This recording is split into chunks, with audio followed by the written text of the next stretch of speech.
Assalamualaikum warahmatullahi wabarakatuh. Assalamualaikum. Aku live dadakan ya ini ya. Ayo. Iya Allah. Hai Bu. Oke guys, aku mulai aja. Nanti juga kerekam ini Tadi ya. datang kan? Ya. Nah sekarang saya datang ke rumah Ibu, pengen lihat rumah Ibu. Guys. Jadi guys, aku tuh mau cerita tentang kemarin. Aku tuh kan belanja, terus berat. Jadi aku duduk dulu di tempatnya temenku yang di pasar jadi aku punya kenalan lah di pasar tuh.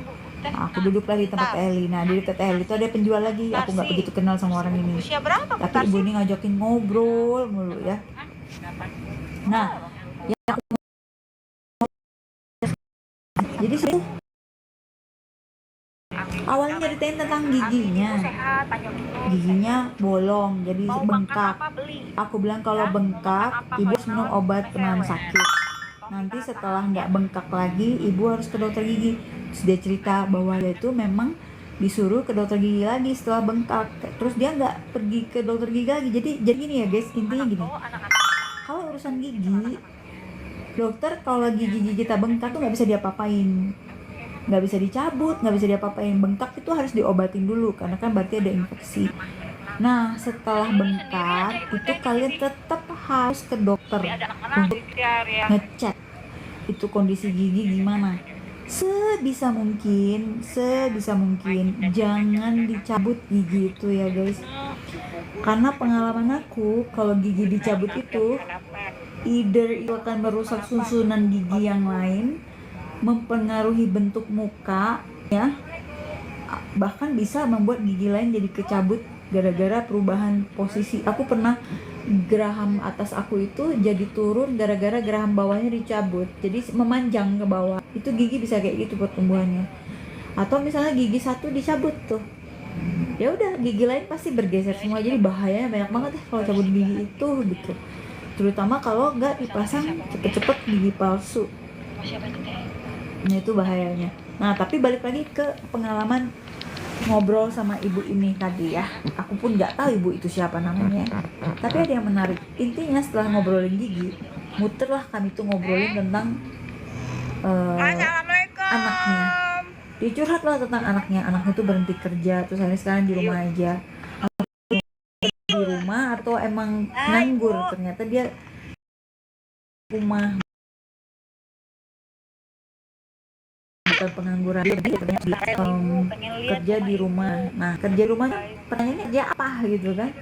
Kalian tau nggak kerja apa?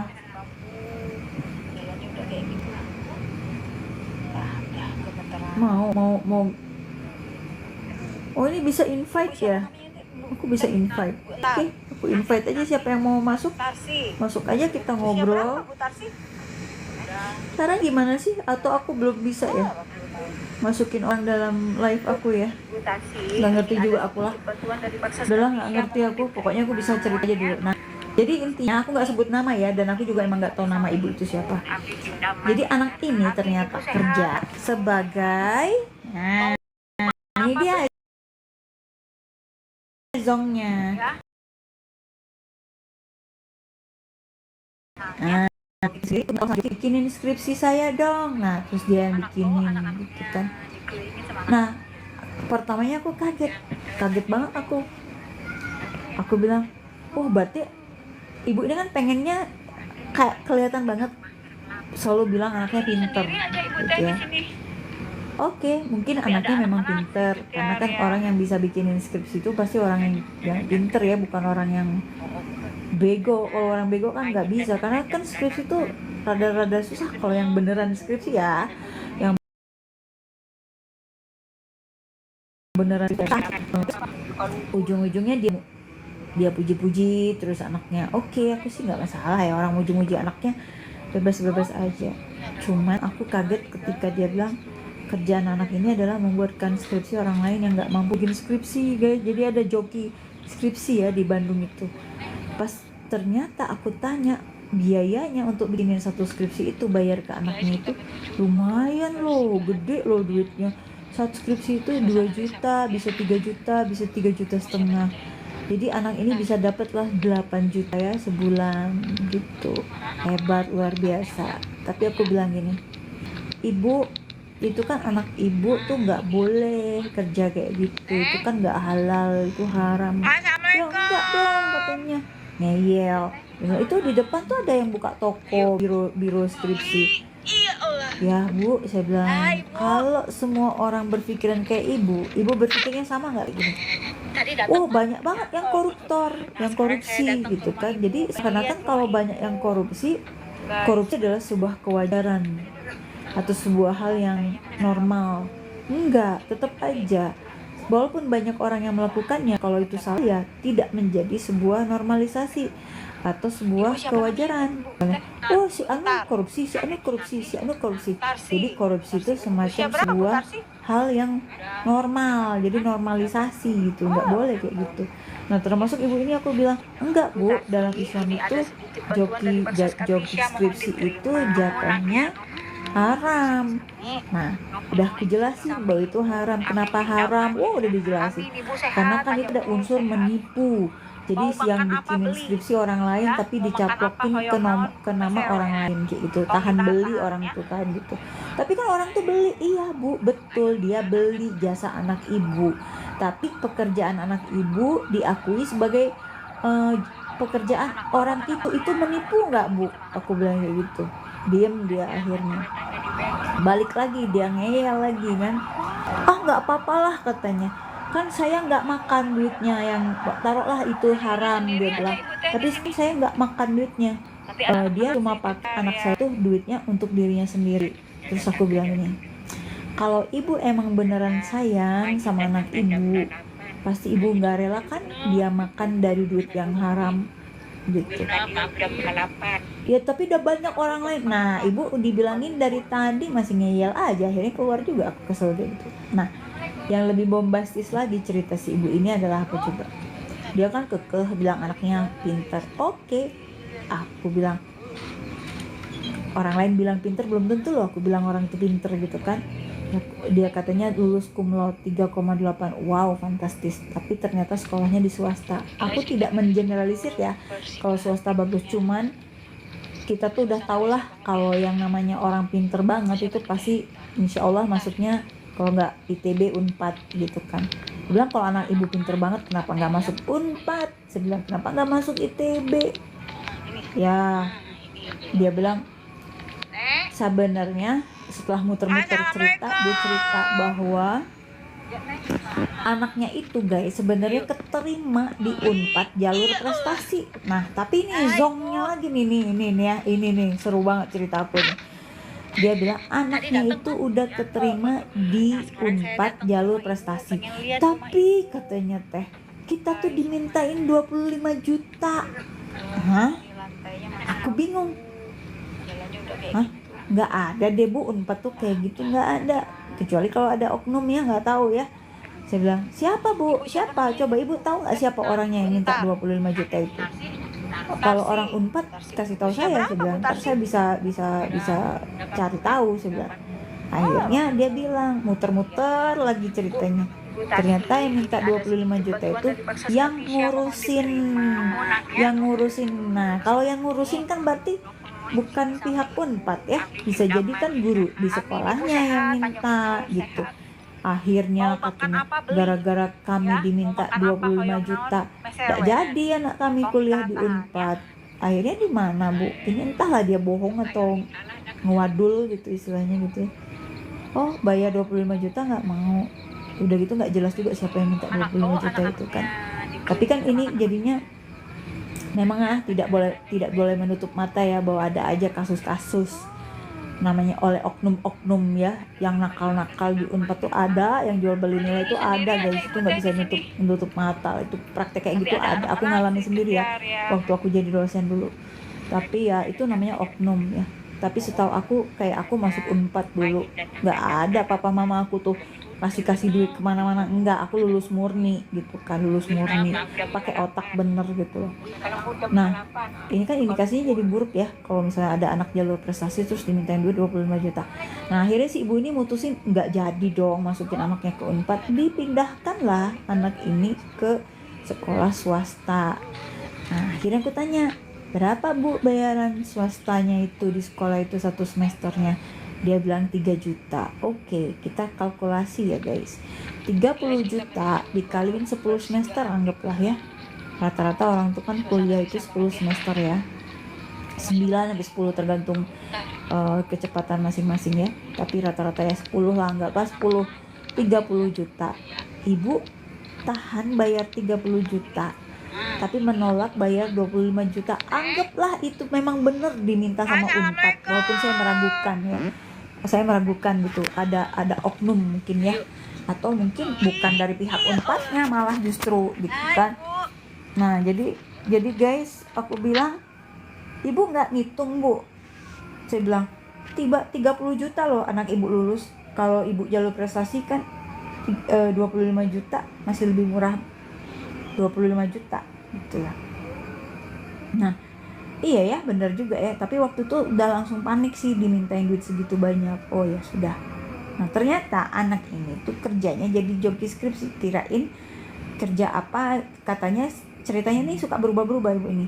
Awalnya dia bilang anaknya tuh stres katanya, karena lingkungannya tuh pada korupsi, sehingga karena dia stres dia akhirnya kerja dari rumah. Berarti kan sebenarnya bukan kerja dari rumah, bukan dari perusahaan yang sama, tapi dia tuh berhenti sebenarnya. Kalau aku tangkap sih anak ini udah berhenti dari tempat kerjanya itu, akhirnya dia buka usaha terima joki skripsi itu. Jadi tidak kerja lagi sama perusahaan yang sebelumnya. Dan anak ini jurusan akuntansi. Akuntansi itu pekerjaannya tuh banyak guys sebenarnya. Kalau di mana-mana perusahaan tuh pasti butuh akuntan kan gitu. Jadi kemungkinan besar untuk dapat job itu untuk anak akuntansi itu lumayan tinggi ya, dibandingin dengan jurusan sosial apa misalnya kayak gitulah ya. Aku bilang, bu kenapa nggak coba? Iya nih udah ngelamar kemana-mana ya. Coba dong katanya, kalau punya pekerjaan kasihlah ke anak saya. Oh saya bilang saya udah kapok saya, udah nggak mau lagi saya ngejodoh-jodohin pekerja dan majikan tuh udah capek kita nggak dapat untung apa-apa, kita yang boncosnya. Udahlah, kalau soal kerjaan kamu cari sendiri aja, aku bilang kayak gitu. Seriusan guys, aku punya pengalaman buruk banget. Udah berkali-kali, bukan sekali dua kali, aku matchingin orang yang cari kerja dengan yang butuh kerjaan. Nggak enak endingnya ya gitu. Kita niatnya mau nolongin orang tapi malah jadi kacau gitu, kita teh jadinya jadi dijelek-jelekin gitu loh. Kalau ada yang nggak cocok kita yang jadi dimarah-marahin, padahal kita mah cuma nolongin orang aja gitu kan. Udahlah, kalau urusan kerja mah sama lah, mending ngejodohin orang deh aku daripada nyariin orang kerjaan. Bukan nggak mau nolong guys, udah nolong berapa kali ya, tapi kecewa, baik dari pihak yang pencari kerjanya maupun dari yang pemberi kerjanya tuh sama-sama nyebelin ya, intinya menyebelin. Padahal aku nih dibayar enggak sama kalian gitu loh. Nah jadi ngomel kan gue hari ini. Nah gak apa-apa lah curhat. Nah akhirnya aku bilang lagi, bu, waktu dia ngomongin, tapi kan gak apa-apa penghasilan yang anggaplah haram, dia bilang, tapi kan yang makainya anak saya sendiri.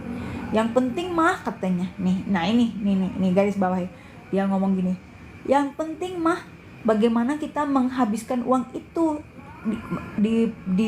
dibelanjakan untuk hal yang positif apa negatif gitu. Selama positif mah nggak apa-apa. Langsung aku debat guys, aku bilang, ibu, dalam Islam itu ada dua, bagaimana cara kamu mendapatkan harta itu sama penting dengan bagaimana kamu membelanjakan harta. Dua-duanya akan ditanya, dua-duanya akan dihisap, jadi tanggung jawab.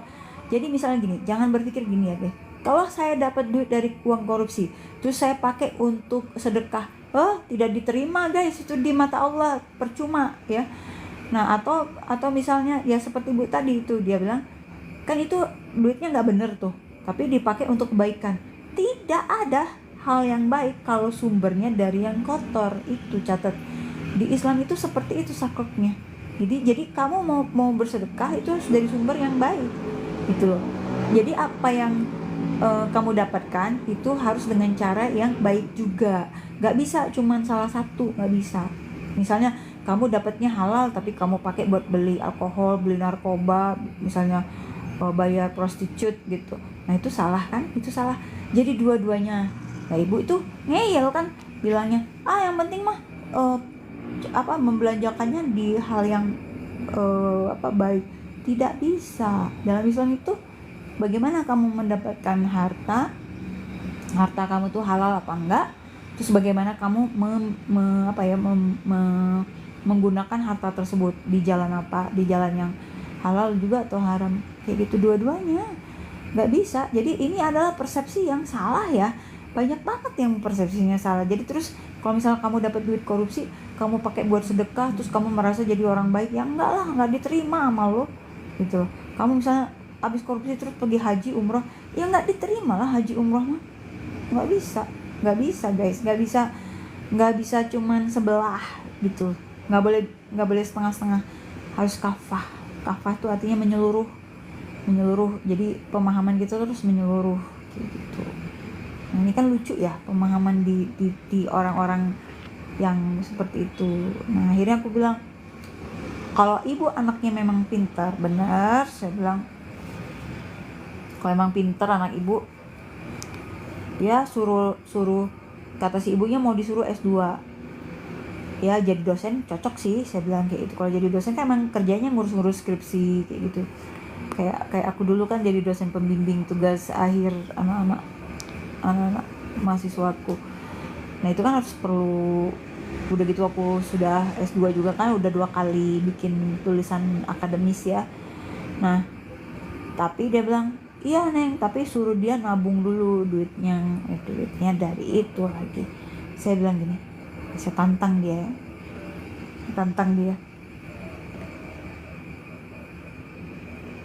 Aku bilang, Bu, gini deh, kalau memang anak ibu seperti yang ibu bilang pinter banget, karena dari tadi ngomongnya anak itu kayak pinter banget, harusnya anak ibu bisa dapat beasiswa.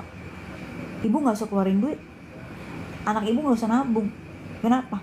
Karena duit dari beasiswa udah cukup, bahkan lebih gitu loh. Kalau anak ibu pinter banget, harusnya anak ibu dapat beasiswa. Kan kata ibu anak ibu pinter banget. Sekarang terus dia nanya, beasiswa dari mana yang susah? Ibu, saya bilang, di zaman now itu yang namanya beasiswa itu berhamburan, nggak kayak zaman aku dulu ya guys. Beasiswa sekarang berhamburan, mau di luar negeri banyak, di dalam negeri banyak. Ada LPDP, ada bidik misi, ada apalagi dari yayasan-yayasan misalnya kayak Sampurna lah, apalah gitulah. Yang luar negeri mau udah banyak lagi, dari negara-negara ya, di Qatar, di Korea, di Singapura ya, di Amerika juga ada gitu loh. Nah sekarang masalahnya anak ibu mau dapat beasiswa itu harus mengikuti tes penyeleksian beasiswa.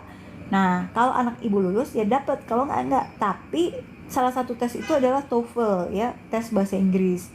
Nah kebanyakan anak-anak kita tuh jatuhnya di tes TOEFL ya, bocoran orang dalam nih. Jadi bukan nilai akademisnya jelek, enggak, nilai akademisnya wow luar biasa, tapi di bahasa Inggrisnya keok. Nah terus akhirnya dia bilang, anak saya teh kurang bagus bahasa Inggrisnya. Dia bilang, ya udah belajar aja dulu, siapa tahu dapat bisa nyampe sesuai dengan persyaratan yang diajukan oleh pemberi beasiswa. Jadi guys, zaman sekarang itu beasiswa tuh banyak. Salah satu tes untuk mendapatkan beasiswa itu adalah pakai TOEFL. Nah TOEFL kalian tuh di-upgrade banget gitu. Makanya aku tuh kan nerima murid-murid TOEFL itu ke sebagian besar memang untuk masuk S2 atau untuk mengejar beasiswa kayak gitu. Jadi kebanyakan orang nggak bisa lulus beasiswa itu gara-gara TOEFL-nya nggak nyampe. Nah nggak nyampe requirements-nya. Jadi susah ya kalau ngobrol sama orang yang ngeyel kayak gitu. Kadang aku sampai ngomong, ibu nih dikasih tahu dari tadi ngeyel banget, saya bilang, sampai saya capek loh ngasih tahu ibu. Tapi akhirnya saya ngomong gini, tapi ya terserah ibu lah, itu mah anak-anak ibu yang nanggungnya kalian juga, saya nggak ada urusannya. Cuman saya sebagai orang muslim berkewajiban menasihati. Kalau mau nurut ya bersyukur, nggak apa-apa. Yang penting kewajiban saya udah tunai, yaitu memberikan pemahaman, memberikan sharing ilmu lah yang cuman secuil ini gitu ya, bahwa dalam Islam itu cara kamu mendapatkan uang dengan cara kamu membelanjakan uang itu dua-duanya dinilai, bukan satu aja. Gitulah. seru banget sih gitu. Ya begitulah guys, hal-hal kecil kadang disepelein ya di masyarakat kita. Ngambil barang orang, di rumah orang, ngutil, dianggap sebagai tidak apa-apa selama bukan duit. Kamu ngambil selang aku, kamu ngambil genteng di rumah aku, kamu ngambil semen, pasir, besi, dan segala perintilan-perintilan apapun dari rumahku tanpa sepengetahuan aku, tanpa seizin aku, itu namanya maling. Maling guys, itu maling. Maling itu apa? Ngambil sesuatu tanpa sepengetahuan atau tanpa seizin yang punya rumah kan, yang punya barangnya kan, itu maling nggak? Maling kan? Maling lah. Nah kalau orang maling gimana hukumannya? Ya rezekinya ditutup sama Allah. Jadi jangan main-main yang suka ngutil-ngutil barang orang, balikin tuh. Nah, karena itu ada azabnya ya, barang-barang yang diambil-ambil kayak gitu tuh ada azabnya sendiri gitu. Jadi biasanya suka ngambilnya lebih gede gitu, entah diganjar sama Allah dengan salah satu keluarganya jadi sakit atau jadi punya musibah, macam-macam. Pokoknya koreksi diri sendiri deh, kalau ada barang orang lain cepat balikin. Karena Rasulullah bersabda begini, hadis Rasulullah bilang begini, selesaikanlah urusanmu di dunia ini sebelum dinar dan dirham tidak berharga lagi. Apa artinya? Maksudnya kalau kamu masih ada kaitan sama manusia, hal materi atau apa, selesaikan mumpung masih di dunia. Karena kalau kamu sudah di akhirat, udah gak bisa lagi kamu balik lagi ke bumi. Nonon, ini loh uang 5 juta, ini loh uang 60 juta, ini loh uang 100 juta, 1 miliar yang aku tipu dari kamu. Gak bisa kan, kamu udah mati balik lagi gitu, gak bisa, urusannya selesai. Jadi makanya Rasulullah memerintahkan kepada kita, hei kamu yang masih punya kaitan masalah di dunia, cepat selesaikan sebelum dirham dan dinar tidak berharga lagi. Artinya apa coba? Emas itu tidak berharga lagi, dinar dirham gak berharga lagi kalau sudah urusannya di akhirat, bener gak? Jadi mumpung sebelum dipanggil ke akhirat, kalau ada kamu menipu saya, kamu belum balikin hak saya, tolong selesaikan sebelum nafasmu terakhir di tenggorokan. Itu guys, karena kalau sudah lo nggak ada lagi di dunia ini, itu parah guys. Hukumannya tuh lebih parah, sama Allah tuh dibuatnya lebih parah lagi. Bisa dicelup-celup guys di logam panas ya, sampai tenggorokan kita mengkoyak gitu, dan sudah gitu kena duri-duri. Ngeri banget. Itu loh guys, digambarkan loh itu tuh di dalam Al-Qur'an itu. Serem deh kalau yang sering-sering baca tafsir Al-Qur'an itu, ngeri ya, gak akan berani, istilahnya gini lo gak akan berani macam-macam lagi gitu. Mungkin orang-orang yang masih macam-macam ini belum pernah benar-benar baca isi Al-Qur'an itu apa isinya. Kalau aku bilang isinya paling banyak Al-Qur'an itu adalah sebuah peringatan, memperingatkan kita. Kalau kamu A jadinya ABC, kalau kamu B jadinya EEF, gitu aja. Kamu mau pilih yang mana? Jadi nanti itu ya, setelah kita meninggal itu, kita tuh punya 2 buku catatan. Istilahnya tuh buku kanan dan buku kiri. Nah, ini aku belajar juga nih ya. Jadi buku kanan itu isinya tentang kebaikan kita. Buku kiri itu tentang kejahatan kita. Kayak gitu. Jadi kejahatannya apa aja ditulis di buku kiri, kebaikannya. Nah, mudah-mudahan buku kanan kita tebel, buku kiri kita tipis banget, kan manusia mah nggak mungkin ada yang nggak berdosa ya, semua berdosa, tapi minimal bukunya jadi tipis gitu. Kalau buku kanannya setebal kamus bantal, nah kurang lebih kayak gitulah, pengennya sih begitu. Makanya dibilangnya itu akan dimasukkan ke dalam catatan kananmu, ini akan dimasukkan sebagai catatan kirimu. Nah itu maksudnya.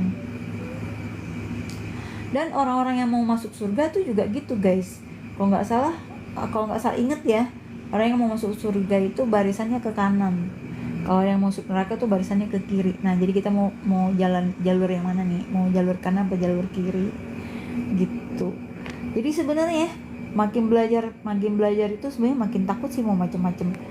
Apalagi setelah umroh ya, itu ngerasain banget ya yang namanya keajaiban di sana itu kayak gimana. Aku punya cerita seru banget waktu aku umroh guys. Tapi nanti aku bahas di live aja, karena itu bakalan bikin kalian percaya nggak percaya apa yang aku alami di sana. Setiap kali aku haus ada yang anterin aku minum. Sampai temanku nanya, suruh mikir akunya. Amalan apa yang kamu lakukan selama di Indonesia yang bikin Allah ngejaga kamu dari kehausan? Aku pertamanya bingung apa ya, nggak tahu ya, perasaan aku nih orang yang biasa-biasa aja. Tapi akhirnya aku, karena dipaksa sama temen tuh berapa kali dia bilang, coba pikir lagi karena dia mau niru gitu kan. Pikir-pikir lagi ketemu guys. Cuma nanti aku bahas aja di live berikutnya. Intinya beginilah ya, kalau kita punya anak itu jangan terlalu memuja-muja. Oh anak aku pang aingna gitu, pang apanya gitu, wah paling anak bangsa dan negara. Masih banyak bu anak lain yang lebih baik dari anak ibu. Jangan terlalu mengkultuskan anak sendiri sampai harus misalnya merendahkan anak orang lain. Itu nggak boleh guys, kayak gitu ya guys. Ya biasa-biasa aja lah, bersyukur aja kalau anaknya pintar, bersyukur. Tapi nggak boleh yang kayak anak aku dong gitu. Untungnya papaku tuh nggak pernah. Papaku tuh pelit pujian ya.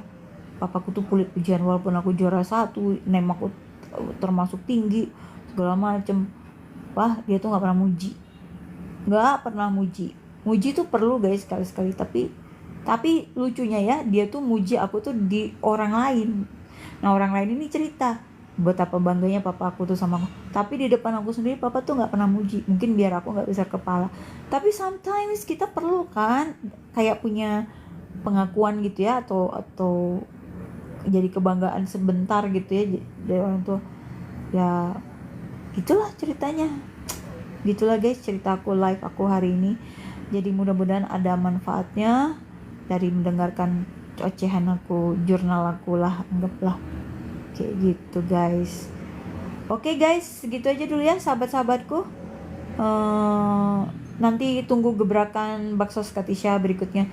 Sekarang aku lagi ngumpulin energi dulu ya, aku lagi banyak urusan banget gitu guys. Assalamualaikum warahmatullahi wabarakatuh. Tetap jadi orang baik dan hidup baik-baik aja. Oke semuanya, terima kasih. Aku mau end live ya guys.